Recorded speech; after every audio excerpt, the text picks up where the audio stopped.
Hello and welcome to Nerdarchy. For nerds, by nerds, I'm Nerdarchy Steve, and I'm joined by this nerd. Nerdarchy, how are you doing this fine and lovely evening, sir? I'm doing excellent. Thanks everyone for coming to hang out with us tonight. We are going to be talking about D&D ideas, campaign starters, prisoners. So, I'm sure many of you have either. Oh no, we're at DEFCON 5, I think. I'm sure many of you have either started a campaign this way as a player or as the DM, and you're, either in the hull of a ship in chains or in a dungeon cell, and you don't have any of your stuff, and, you're thrown together with these other strangers who also want to escape. It's kind of like a convenient plot device in order to get a group together that might not normally be together. And also, I want to say in like our earlier days of gaming, when we put a lot more emphasis on the dungeon master figuring out how the group would start and be together than we do today, it made a lot more sense back then. Absolutely. And the style of, oh, what's a fun and interesting way to get the party together? Like, I feel this is one of those things because, like, number one, there's the air, the mystery of, well, why are we in jail? And if you don't immediately divulge that information and you give the party a chance to kind of like really communicate with each other and figure out what's going on, it forces those interactions to happen, and then you can slowly begin, this disseminating the information of like, oh, well, this is why you're here and this is what you have to do. But it's not just a campaign starter. Like, you can have session starters or session enders where like, oh, they're arrested at the end of a session and the next session is, them in jail without any of their stuff, so you can kind of put it anywhere that's necessary. And the interesting aspect of dealing with being in prison, can still be used. I actually feel like it's more useful and better later into a campaign. So, not to disparage anyone in particular, and I have probably been guilty of this myself, right? It's kind of just a lazy plot device for the dungeon master. Like, oh, how do I get everyone together? Oh, I know, they're all prisoners, right? And then we're going to allow them to escape their prison, and they're going to break out together. But it doesn't really work if you think about it logically, right?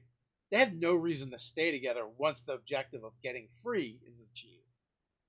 Right. So It's actually better for everyone to part ways and go in a different direction if they're all in one cell together.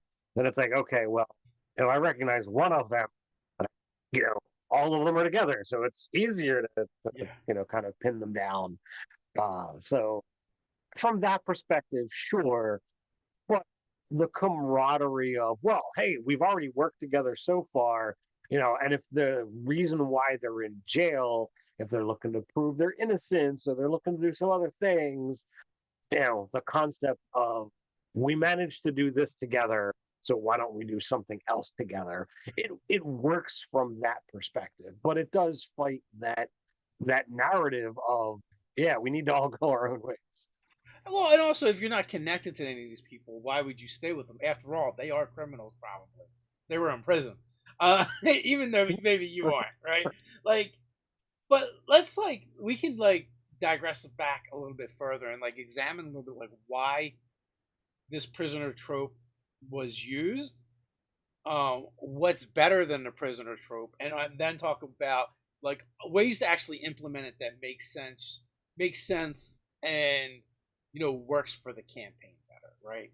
So first and foremost, I want to say the reason why it was done a lot of times um, in gaming is because you. Sorry, I just got distracted. I think the Eagles must have either won or scored another touchdown. Um, but because the DM felt responsible for getting the players all together, right? And they're like, well, how do I do that? Where at a certain point in gaming, like I think it was SR2 Joker, had a YouTube channel way back when, Andrew Knapp, and like he was the first person I heard say it.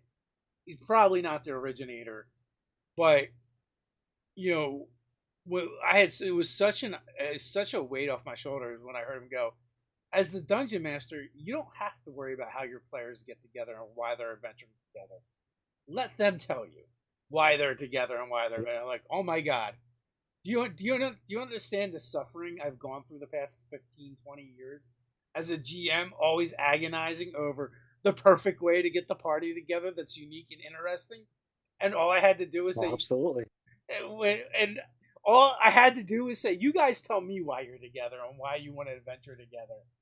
Oh my god, it's so liberating, and also it just gets rid of like the prisoner situation where like there's no logical reason for you guys to stay together, right? Like unless after you escape the prison there is something, something going on where you're going to need each other for survival.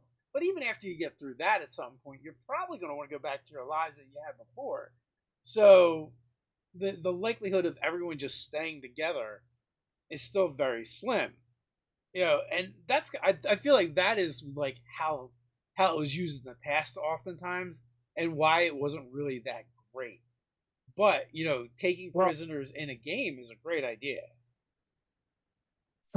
from a beginning standpoint, there are only so many things that are a collective where somebody can be together. Whether you look at, in a prison, in a school, at a gathering, uh, but every aspect of people being together, there's always some kind of complications. In a tavern, I've seen numerous problems where somebody just opts not to interact, where somebody else opts to, well, I'm going to get wasted and cause problems, or oh, it's a tavern. Well, that means I'm going to interact with the entertainment, and you know, people begin doing their own things and not really seeing what the others are doing, or ignore the plot lines that go up. In a gathering, like, oh, well, maybe the king is delivering a speech and this and that. Well, if you're not into whatever hooks get dropped in whatever your situation is, or you don't notice the other people that are clearly player characters, and you decide that you want to be like, no, I'm not going to make my DM's job easy and bite on the very obvious hooks. You create these problems. Whereas the jail cell of like, you're the only ones there, or you and an NPC are the only ones that are there, you're forced to build these relationships. You're forced to interact with each other, and again, in the escape, the camaraderie can build, and from there, it's the host. Where I think everywhere else, there's too much other options. So, like for that, I feel like the starting in a jail, the prisoner routine gets used a lot, and it's fun to do once or twice, but it's not something that like I would want to keep just because it's like, all right, well, most of the time I play a good guy. I don't want to be in jail if I'm the good guy. Well, just because you're in jail doesn't mean you've been put there justly. But yeah, that being said, like Sure. you can have your players, right? Like even if you want to start your campaign that way, and there's a specific reason for it, you can still have your players already have bonds and be connected. They don't have to be meeting each other for the first time in a prison cell, right? Like you can link that all together with why they're prisoners, and then you can still do the prison escape experience. Like if you look at like one of the most famous like prison escape stories, in a fantastical um, setting, I would look at Odysseus and the Cyclops. Right? It's not like the Cyclops collected a bunch of people and threw them into the cave, but all together. No, like he captured Odysseus and his men, right? And then they escaped together, and stayed together because they were already connected, right? So it made sense. So there's different ways you can explore it, and also like the term prisoner, right? I would use very loosely. There's obviously the very obvious, like you're in a dungeon cell, you're a captive in the hull of a ship being taken to a strange land. Like those work fine. On the website, the Nerdarchy website in the store, we have the Planar Zoo, which is an adventure where you wake up as a prisoner. Well, not as a prisoner, you wake up in a strange place and you don't know where you are. And spoilers, it's a prison. It's a habitat. It's the human habitat or humanoid habitat that extraplanar beings come to observe you doing humanoid things, right? And it's been set up so in order to trick people into thinking that they're on another world, another place, right? Like that's just another example of the prison, but with a little bit of a different spin on it. And I really like that adventure. I think it's fun, and it takes things in a D&D esque pattern, and turns it on its head, because it does take the trope of your prisoners, but it's not obvious at the get-go that you're prisoners. It technically, it has these extraplanar creatures, if you will, aliens, which takes a more modern concept of being abducted by aliens and puts it into our typical fantasy. It adds a zoo element, which isn't something that's usually done in D&D. So like it's cherry picking all of these great concepts and making a very fun adventure out of it in a very D&D fantasy way. And it definitely is very Gygaxian in the sense that it mixes in some very sci-fi elements Mhm. into a D&D adventure. But there's other things you could do as well. Like, what if the prison isn't a prison? What if you're all trapped in a dream, but you don't know you're trapped in a dream? Right? You can have a series of adventures before you even recognize the fact that that you aren't in the real world, you're in the dream world. So there's different ways you can do it, or some kind of demiplane, or some kind of shared consciousness.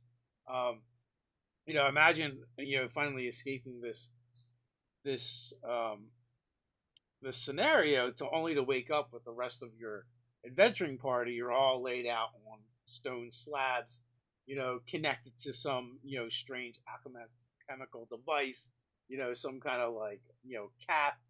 It's got strange fluids running to it, is attached to your head, and you basically escape this dungeon in your mind, only to then have to be challenged by a dungeon in the physical world, and maybe you don't know how you got there, right? So like it starts a mystery.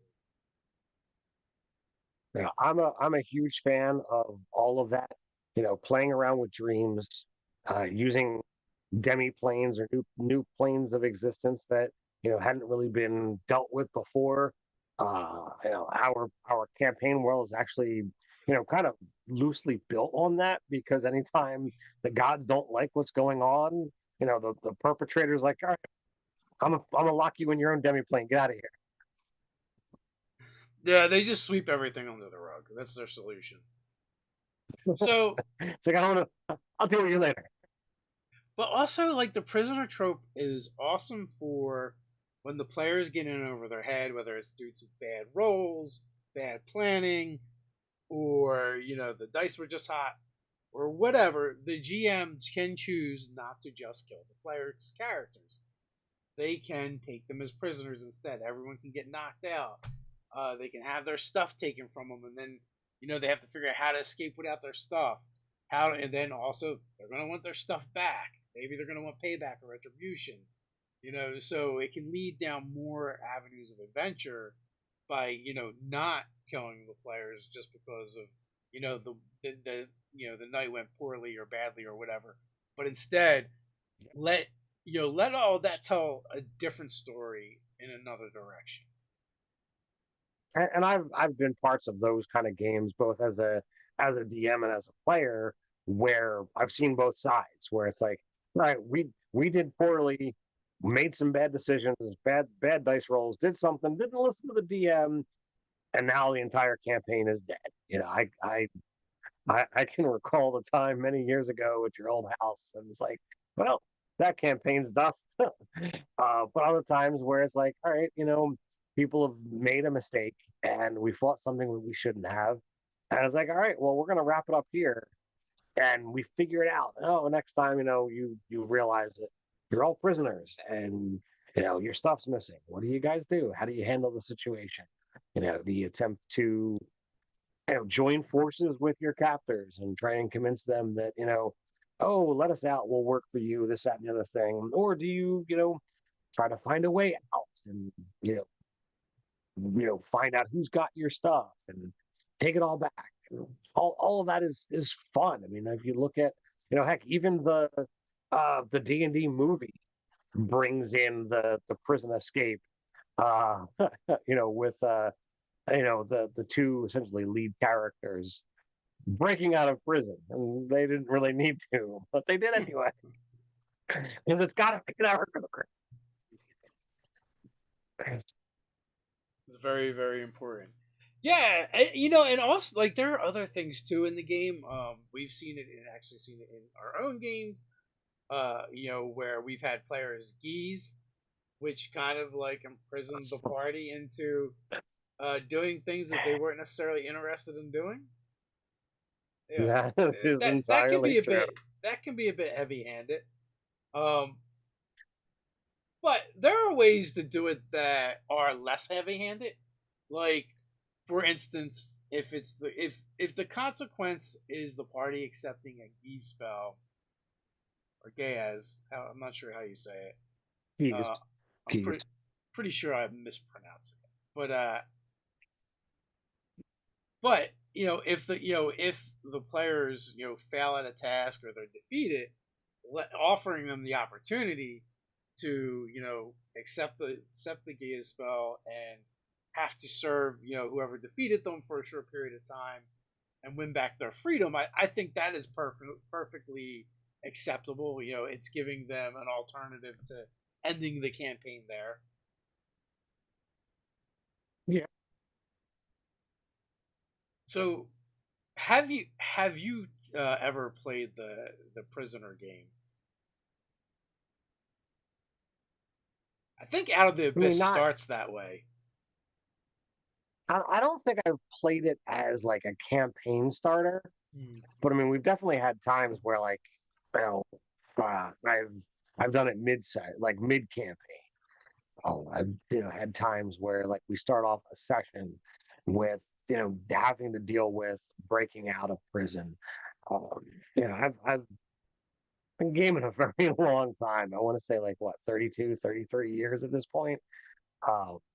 Yeah, so it's can't remember every single session I've ever done, but I know I've done it there. But from a campaign starter, I don't think I have. The thing I remember the most about those situations, it's like once you finally break out, your stuff is always like one room over from where you're actually being held for some reason. Like everybody's stuff is just there in a chest or a sack. Yeah, I mean that is one of those things. I mean, heck, even in Steven's game, and this is not any kind of slight on on Steven, because he's an awesome GM, but we started off with not remembering how we got where we were in the start of the Blood Moonshine, and it was literally like the next room or two rooms over was one chest with all of our stuff, and it's like, okay, that is literally part of the trope, I think. It's got to be. You can't do one without the other. But that's why I like to think of the idea of like doing things maybe a little bit better, right? Like if you're gonna start your campaign that way, there's no reason why, like as the GM, you can't look at the stuff that the players would have access to and have, and instead of doing it's all in the next room over, sprinkle it out and kind of like dole it out slowly and maybe even give them a couple things that are better than what they would have had anyway. As kind of So like a what I reward for going through the aggravation. what I think is fun to do is, especially like not so much from a campaign starter, but from a mid campaign scenario. Like, obviously, if these dudes are prisoners, some of the guards or people within the prison have claimed their stuff, just like the adventurers would do. Be like, dude, this sword is so much better than mine. I'm Yeah. keeping that shit. So like, you know, maybe in the chest of where they find their stuff. All right, Bob's longsword is missing, and Jim's, magic spell book is gone, and you're gonna have to go find them. But you find the guard, and like maybe there's some extra stuff that's in there so that, well, maybe your +1 longsword's not there, but a regular one is. Doesn't look like yours, but it looks like it'll function. So yeah, they're gonna have to get frustration. But if they go through the whole story and they take out the guard captain and retrieve their sword, like obviously they'll find some other treasure as they're reclaiming their crap. But I think it'd be a lot of fun to just have to like target specific So, NPCs to be like, all right, that's my thing. well, yes and no. Like, I would skip the room altogether, right? The chest with your stuff, Mhm. and just disperse whatever they had or better stuff. Especially if it's a low level game, right? If it's a low level game, they probably have crap anyway, right? So it doesn't matter as much. But I would disperse it throughout their escape. And yeah, like, oh, good news, you've just found your longsword that whatever the backstory is, whether they bought it, handed down, whatever. As the guard is thrusting it into your abdomen, So I got good news and I got bad news. What do you want first? The good You news. located your sword. The bad It is news. thrust through your midsection. It is stabbing you now, right? And I would look at doing things like that, um, instead of doing the traditional. It's in the next room over in a chest or whatever. And like I said, you also want to definitely sprinkle in things that are you know as good or better than what they would have had anyway. Yeah, I mean, they need to acquire loot, and their own stuff should not be the loot. Yeah. So, do you have any ideas for prisons? Right, like we're in a fantasy world. How do you make it interesting? And it does not have to be a dungeon. It doesn't have to be a traditional prison. So, like, you have to look at the elements of, well, if we're dealing with adventurers, if you're dealing with people who are legitimately powerful, like, all right, how are you dealing with spellcasters? How are you dealing with people who might have stats and abilities that are far beyond what is, what the average person can do? Like, oh, I just naturally know how to teleport. I just, I can get wherever I need to go. So, like, areas with anti magic, or you could have those god awful prisons that are like, oh yeah, we're gonna sit you, up here, and there is literally nowhere to go.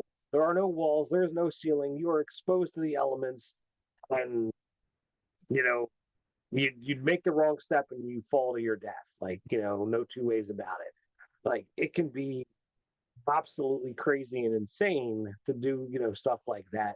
Uh, but if you're not looking to do those kinds of things, extraplanar guards, golems, elementals, it could be a lot of fun because, like, some of these guys, there's no role playing with. They're there to do a specific purpose. And I would pick a theme for, like, what is this dungeon? Who owns it? Why are they there? So like, if you're going to go with an elemental route, perhaps there's a nexus point to the elemental planes, and the I say curator, the person who is in charge literally binds elementals to their service, and you know maybe that's a thing that you find a way to contact another plane and find a way to free these elementals that don't want to be here, but they literally have no choice. If it's golems, well, maybe there's a helmet of, golem control that you could literally be like, all right, well, all I got to do is just get the helmet. And then the golems won't bother me at all because I tell them what to do. So like find things that incorporate the fantasy element, the D&D aspect of it, so that this prison absolutely stands out from any other prison that they've seen in movies or other campaigns and makes the players go, wow, man, that was really cool. Yeah, what about one? There's plenty of options. Being in a magic world, where you could do like a version of Mordecai's Magnificent Mansion. But like I also kind of think about like the Genie Warlock and the Oh, space that they have. Like if you were to kind of expand on that, and you were to make your big bad um, a Genie Warlock, and but they have the ability to not bring themselves and willing people into their talisman, but others as well unwilling, and it's much larger, and you have to figure out how to escape. Um, Maybe it is a literal genie's lamp, right? That if you navigate it kind of like a dungeon after you escape, where you're kind of imprisoned, you can crawl out of it, but do you grow when you come out of it, or are you still tiny? Or like that could be a thing too. Like the prism could be like a terranium, and you've just been shrunken down and put in it, right?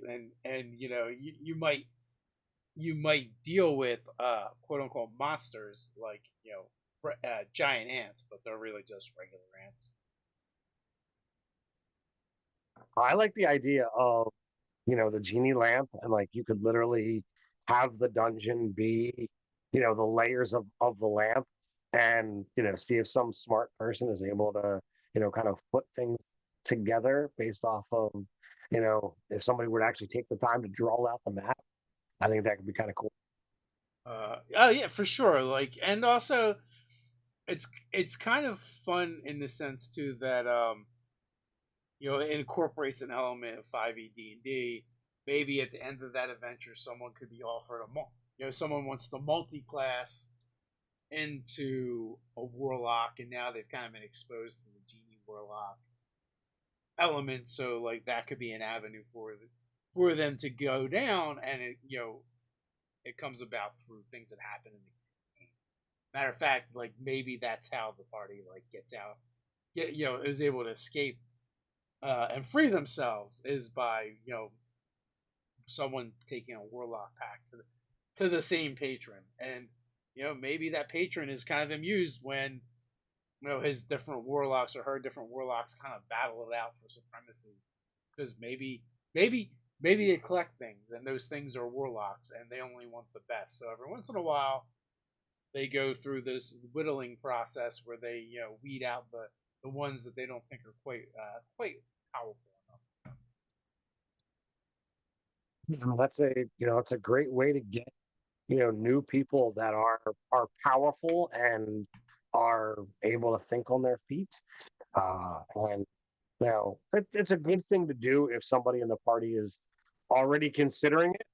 But if you're if no one is for sure interested, then like one person could be chosen to get a feat, and or like if you want to do it to the whole party, you could, but have options, and all of them are essentially things that could be bestowed by a warlock. Whether it be the one that gives you an invocation, or magic initiate.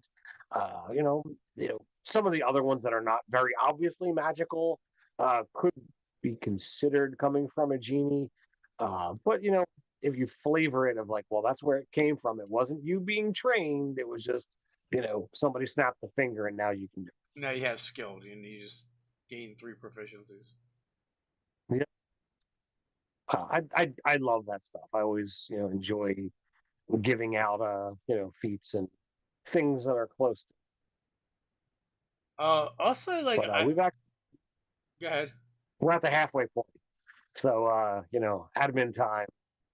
So obviously, if you're been with us for a while, you're aware of what's going to be said here. If you look above us, then you're well aware that this is powered by Easy Roller Dice, our favorite dice company. So go check them out, whether it's your first set of dice or your 1 million set of dice. Easy Roller Dice for all your dice rolling needs. Uh, Check out the link in the description below for Easy Roller and that coupon code to get 25% off your first order with them. It's Black Friday weekend here in the States, so there's lots of sales and deals and stuff going on. And you might be able to capitalize on that. I don't know how well our code works with any of that stuff, but go gamble and see what happens. And since we're talking about prisoners, it's only tangential to say that, some people that might be, or some games that might deal with prisoners might be criminals, and the kind of criminals that you might find in the Zoo Mafia type game. So in the description, you're also going to find a link to our Kickstarter currently going on. And, we're right around the halfway mark for time. So, support it if you can, share it if you can't. If you know any kind of, community that might be really interested and hasn't heard about it yet, please inform them of what an awesome game this is and where they can see some games played. Well, oddly enough, though, in Zoo Mafia, though, as a character, you basically live in captivity anyway. As far as the humans are concerned, you're living your best zoo animal life, and at night, every night, you escape. All the animals escape their enclosures, essentially, to go live their secret lives away from the humans' prying eyes. But anyway, that's on Kickstarter. You can go check that out. Like Ted said, we're just about at the halfway mark, trying to get this thing across the finish line, get it funded, so we can put these books in your hands. And we have a lot more we want to do with the Zoo Mafia universe and also that game system that we're super excited to expand upon before we started. So, with that, back into the idea of being a prisoner in D&D. So, uh, what kind of things would you want to do in regards to making something unique and memorable? So I would say too, like there's always the trope in novels, whether it's sci-fi, fantasy, or whatever, where you intentionally get taken as a prisoner or you are faux prisoners, right? And in order to infiltrate a particular place, usually a prison, because you need either a piece of information or you're trying to get somebody out, you need to get on the inside so you can do that. So like that would be another reason, another way someone will become a prisoner. The players, actually facilitate it, and in a game like D&D, like there's plenty of things that they can do. Like both the Pact of the Blade Warlock and the Eldritch Knight would have ways of secreting weapons into the facility with them. They just leave them behind and summon them when they want them. Spellcasters have their spells and have access to those. And players are always so clever about how they can hide different things and try and sneak it in past, the guards, the powers that be, or sometimes there's just somebody working. They have someone working on the inside that either gets them access to their gear, or helps them bring it in with them. So like that is like from the other angle of playing in a game and creating these stories, which can be a lot of fun too.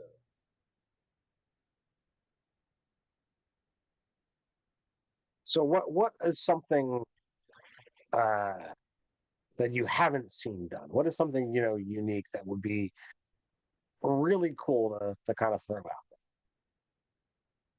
So I don't know about unique, but I like to borrow from existing media, right? And like, Mhm. you can do prison worlds. It's nothing new, but it's done in sci-fi pretty often, where they have penal colonies, where it's a whole planet. But you can do something very similar to that in D&D, um, where it's just another plane or a demi-plane, and the group gets shunted there, whether rightfully so or not. They have to survive in this place full of all dangerous sorts of people and creatures, and eke out their own existence while they're there until they can figure out how to get out, um, if they can get out. There's also like things like the Negative Zone or the Phantom Zone from DC Comics and Superman, where they send really really bad people and a bunch of Kryptonians. Criminals have been sent. So like I feel like using things like that could be a lot of fun, especially if you're not afraid to use like demi planes and places that are kind of just really weird. So you can kind of get a little bit of whimsy in there as well. That is just tinged with danger. Everything there is designed to really punish the criminals, and give them a hard time. So survive. You may be able to also incorporate like survivalist elements into the game. So as far as unique, maybe not so much. But like I said, I love pulling from existing media in order to you know beg, borrow, and steal to make my D&D games better. That's always been my philosophy as well. And I, I I've been toying around with a concept for a game. I've talked about it with my son. Like he is like, dude, as soon as you are ready to play that game, I Ian will get a party together and we'll make it happen. But it is that kind of like prison world. Like you start a little bit higher up. Everybody gets to determine like why they were sent to this world. Were they, um, what was it, a scenario of like, falsely accused? You didn't really do anything wrong, or were you like, are you just despicable? But whether it's a demi plane, another world, what have you, you are shunted away. There is zero equipment. It's high on the survivability, and almost like a Dark Sun esque. You're going to need to, forage and find your crafting materials, actually build things that would be your shelter, and you would certainly need to put together a party to make sure that, all right, we need to worry about these skills, we need to worry about these tool sets in order to be able to make armor and weapons and things, and slowly climb up the food chain to fight off not only other prisoners but the monsters that are there as well. uh, and it's been an idea that's been kicking around my head for a while, but it's something like it's certainly a long drawn out campaign, and like I have elements of like, all right, well, how did all of this come to be, and like, are the party looking to just find a way off? Is it survive for X number of levels? Like I could do all things, but it would be determined on what the party wants to be able to do, what the players want as kind of like the end goal. Uh, because that is going to determine how long that kind of game goes.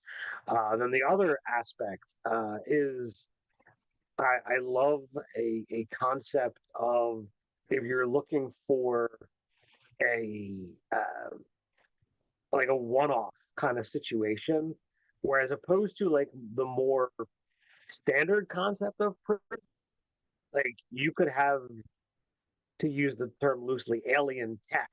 Perhaps the adventure is, all right, you end the session by finding this bizarre object, and somebody's going to touch it, and it pulls everybody inside, and that's where you end the session.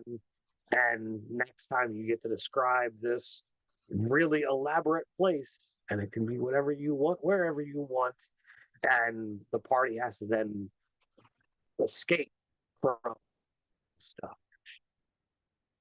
And that, that can be done in so many different ways that every time you use that concept, it could be very, very different. And therefore, conceptually, sure, it's the same, but execution, you know, could be vastly different. So it's a trope you could use, over and over. So it kind of gets me thinking too, like, how long has this practice been in place? If you're constantly dumping people into this demi-plane, this other place, this other world, what then happens, if this is something that's been going on for generations, and then, you know, you end up with like two other groups of people that end up there. People that end up there by accident, right? Like some other means. And people that are born there. So they're born into this dangerous environment and essentially imprisoned for the crimes, for the sins of the mothers and the fathers, right? Like, so when when the players eventually do escape, I would definitely have wanted them to encounter these groups of people. What do they do about it? Do they shrug and just walk away and be like, not my problem, not my monkeys, not my circus, not my circus, not my monkeys, and walk away? Or they're like, oh, this isn't ethical, this is wrong, we can't just warehouse people like this, and also other people are being born there and they're being punished for something they didn't have anything to do with, they weren't even in existence yet. So, like, does a political movement start to develop around this? And there are those that are want to see uh some of these prisoners released because they really haven't committed any crimes. Yeah, and that's an element where the length of the campaign, really determines how much of that plays in. Because, like, yes, in the concept style I have is the there's a general drop off point where uh, characters are going to get dropped into basic wilderness, and they're going to have to, like, find their way to each other and find a way to survive. But if they travel long enough, then they're going to find civilization. And in those cases, like, yeah, it's not going to be a metropolis, but it's going to be the people that, similar to the adventuring party, that have banded together and over time taken control and claimed land, and the monsters have learned, look, there's just too many skilled people to go in that direction. And then, do the party abandon their built stronghold to go join this town? Do they pick a fight with the town? Do they try and you know political party it up and take control? Like, there's so many different ways you can go.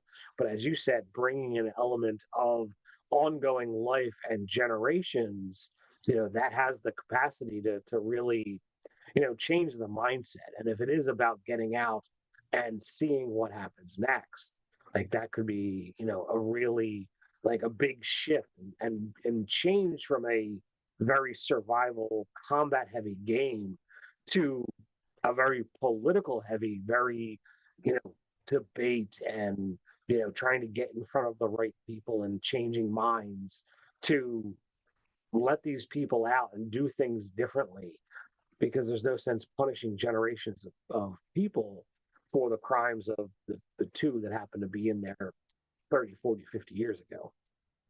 So another thought I just had too, and I'm pretty sure we've done a video on this someplace, but probably on YouTube. Um, if you grew up in the '80s, there's a good chance that one of your favorite TV shows was the A Team, and it's literally that's how the A Team starts, right? They're a military unit. They start together. They get falsely accused of a crime. They get locked up. They break out, and then become soldiers of fortune. And they also get captured pretty often and have to escape pretty often. In various configurations. So like that show alone has tons of ideas for for the prisoner campaign, or starting off that way. But also it's like a good example of how to do a prisoner campaign starter in a good way, because like they already knew each other, they already had a reason to work together, they already had reasons why they might stay together, and but even amongst them, oftentimes they would disband, split up, and then come back together. But they always had that like camaraderie that already existed, and I think that's like really important.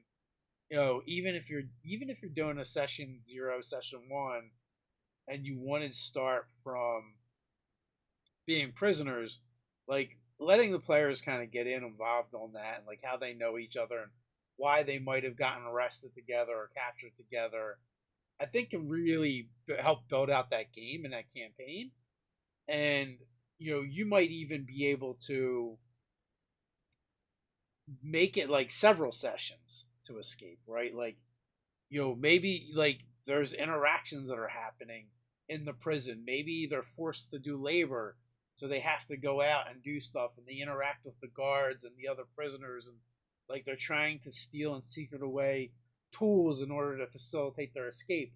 Like it doesn't have to be like, oh, they just escaped in the first 5 minutes of the session. It could be several sessions. The key is to have the areas that they can explore and go to, even though they're still kind of confined, where they can have exploration, obviously, but also social interactions, and maybe even combat as well, right? So there's different ways of doing it where you can totally reconceptualize what it means to start as a prisoner in D&D in the beginning campaign. But even still, like I would try and tie together the players, pre being captured, pre being imprisoned, to give them those strong bonds to make them want to work together, have a reason to stay together. Maybe the person that imprisoned them is a common enemy of all of them. You could do this group Count the Monte Cristo thing, have that going on.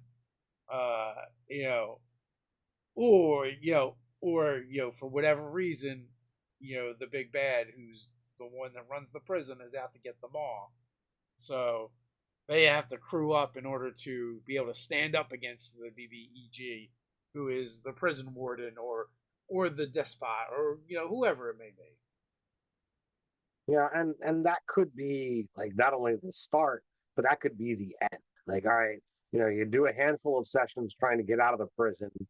Then you get into the investigative and power up phase of the campaign, but it all wraps up back at the prison. When they're airing the dirty laundry of this, you know, uh, prison owner, if you will, this big bad, and like having to put him down. And maybe there's a little bit of justice of like, all right, it's been brought before the lords, and now the dude who did it to you guys now is the one going to be in prison. I think that could be, a nice fitting end. Or they just kill him, like so often happens. But even before you get to that point, right? Think about like all the different things that you've probably seen in different media, like secret underground fight clubs, right? Like is an avenue to explore, something for the players to do, and like it's a way to have a combat encounters actually within that particular setting. Obviously, any kind of gladiatorial stuff, works as well. But what about black markets and contraband that's distributed amongst the prisoners, which means there's already kind of like networks within. Maybe they get outside help. Who's helping them? Do you run afoul of those groups? And those groups are ones that are have outside help and have allies. Some of their activities, though against the rules, is kind of like sanctioned. So it's another thing that you can come up against. And also, you can put NPCs in the path of the players that need their assistance. If they're truly like the good guys, right? Then they can have people to help, and also offers up Absolutely. role playing encounters for them. And when you're in the prison, you know those aforementioned NPCs. You know, it's a great idea to be able to have characters on essentially all three sides. Someone that's there, that's willing and able to help. Characters who are the despots that are going to cause problems or going to, promise to help but aren't. And the people that are just going to like get out of the way, that the players might decide to help them, might decide not. So whether you're doing just your party's going to escape, or whether it's like free for all, everybody's, depending upon what the players decide to do with the people that were in the prison with them, like those decisions should matter. It's like the jerks that, because there's always going to be jerks that uh, they fought with. They let them out. They're still going to be jerks. So maybe they're, you know, going to become, a rival throughout the game. The ones that help them, then maybe there should be like, all right, now it's a little bit of a crush. Like those characters might come back with like, well, I helped you, now I need something. So there's a little bit of a thing going on where there's need, and then the people that are neutral might now be able to offer up a hand because it's like, all right, well, I did nothing for you and you got me out. So when the shit hits the fan, you could insert those characters, and they're able to help out in some way, shape, or form. Yeah, and if you want it to be a little bit on the mean side, you could also do the Ramsey Bolton thing too, of giving them a false escape where they're kind of set up Yeah, to feel like they're going to get out, and it turns out it was a trap all along, so they don't really escape. You don't want to do too many of those, but yeah, now and again a little nudge. yeah.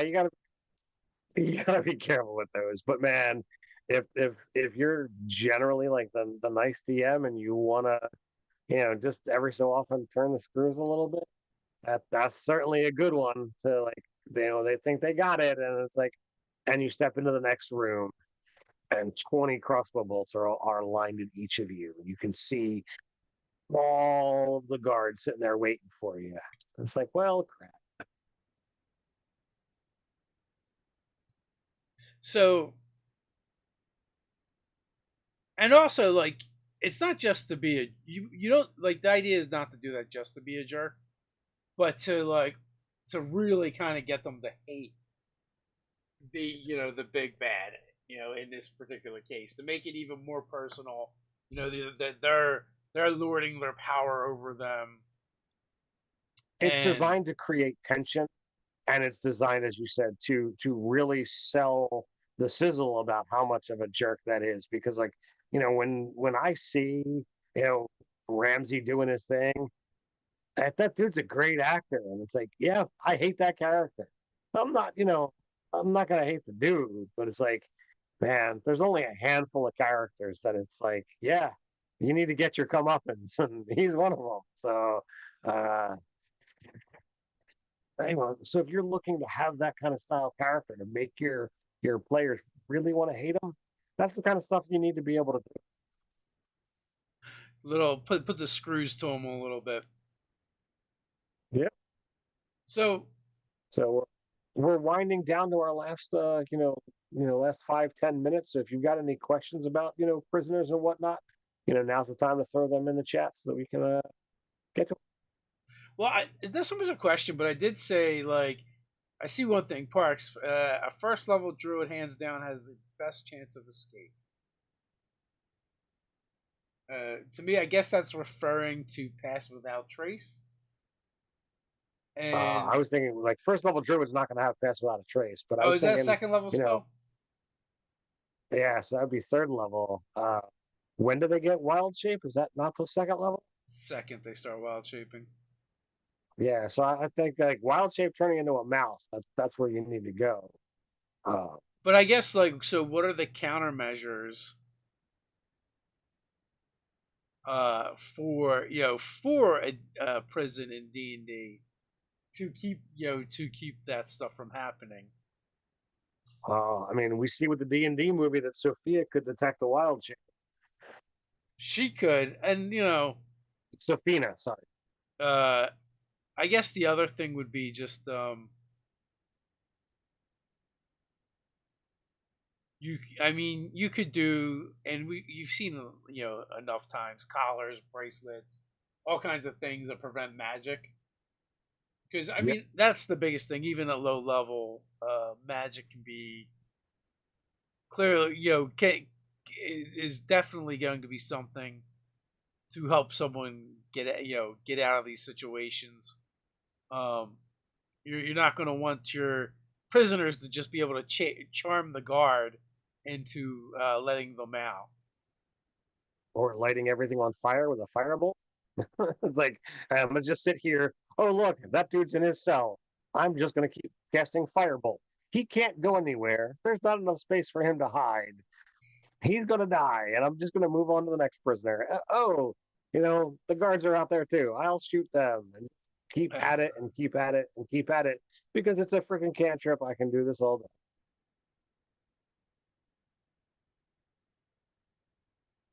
the Circle of the Moon. So druids get their subclass at second level. That's also when they would get their wild shape. But yeah, so like I imagine the prisons that are going to take your players prisoner, they're going to have wards in place for magic. They're going to have things that dispel Yep, magic. They're they going to have have to. things that counter magic. Uh, you know, but like that could be part of the fun too. Like, maybe part of escaping is figuring out, well, how do we get the collar or bracer off of the mage so that they can cast the spells to get us out. That in of itself could wind up being like a two-part skill challenge of one part of gathering the information, another part of acting upon it, with some dialogue and some things in between.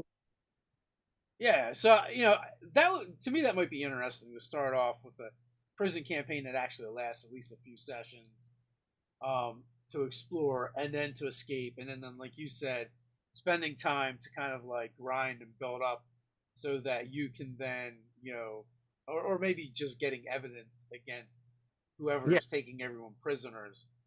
Um, and maybe they're doing like it's a fantasy world. They could be doing all kinds of crazy things. Like we mentioned, the underground pit fighting. But what if they're also transmorgifying different creatures and things of that nature, and they're experimenting on the prisoners? Again, this is all stuff that has come from other media that you can definitely incorporate right into your D&D game. Um, depending on what characters you have in the group, like maybe one of the players is a barbarian and they've decided to go with like a different type of barbarian, and not it's not the primal barbarian that you're used to, but they were experimented on, and that's where their abilities come from. Depending on what path they're looking to go down, but you can definitely do that. absolutely. All right, so last final bit of things. I mean, number one, we'll be back for Zoo Mafia on Tuesday night. I apologize for the power outage. Somebody ran into a telephone pole and destroyed a transformer near me.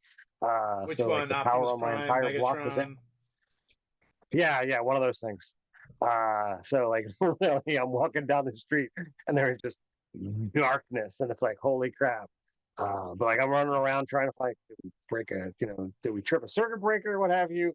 It was utter chaos. So I did not mean to bail in the last 10-15 minutes of the game on Tuesday, but I did watch and catch up, and we left at a very uh, climactic moment. So it was pretty cool. Can't wait to see how that winds up shaping up.